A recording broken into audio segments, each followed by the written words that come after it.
বাংলাদেশ থেকে গতকাল পর্যন্ত ৪১,৬২৯ জন হাজি পৌঁছেছেন মক্কায়। এর মধ্যে বার্ধক্যের কারণে মারা গেছেন ৭ জন। সৌদি আরব থেকে এ বিষয়ে বিস্তারিত জানিয়েছেন প্রতিনিধি সাজিদুল ইসলাম। গত 18 তারিখ থেকে কিন্তু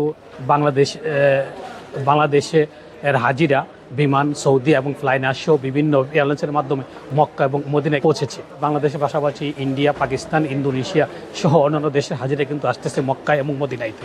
ইতিমধ্যে হাজিরা পৌঁছে কিন্তু তারা উমরা পালন সহ বিভিন্ন কাজে কিন্তু তারা ব্যস্ত হয়ে পড়েছেন। তো আমি আপনার মাধ্যমে একটা বিষয় জানিয়ে রাখতে চাই, যে লাগেজের যে বিষয়, হাজিরা কিন্তু বিমানে করে এয়ারপোর্টে পৌঁছার পর বাসে করে, বাই রোডে বাসে করে কিন্তু তারা মক্কা এবং মদিনা তাদের হোটেলে কিন্তু পৌঁছে যাচ্ছে।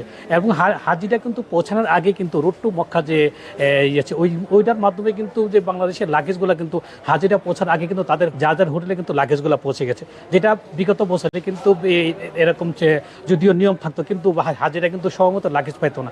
লাগেজটা কিন্তু হাজিদের জন্য অত্যন্ত জরুরি এবং নিত্যপ্রয়োজনীয় জিনিস কিন্তু লাগেজের ভিতরে আছে, এবং বিশেষ করে যারা অসুস্থ আছেন ওষুধপত্র সহ বিভিন্ন জিনিস। এই বছর এখন পর্যন্ত কিন্তু অর্ধেকের বেশি বাংলাদেশ থেকে হাজিরা এসে পৌঁছেছেন। এর মধ্যে কিন্তু আমরা কিন্তু হাজির এই তেমন কোনো লাগেজের কিন্তু অভিযোগ এখনো আমরা পাই নাই, তবে দু একটা ছাড়া। তবে আশা করি এ পর্যন্ত যারা এই হাজিরা সন্তোষ প্রকাশ করেছেন যে তারা সময় মতো লাগেজ পেয়েছেন এবং অনেকে লাগেজ পেয়েছেন। এবং এই ছিল আমার কাছে সর্বশেষ খবর মক্কা থেকে হজ নিয়ে।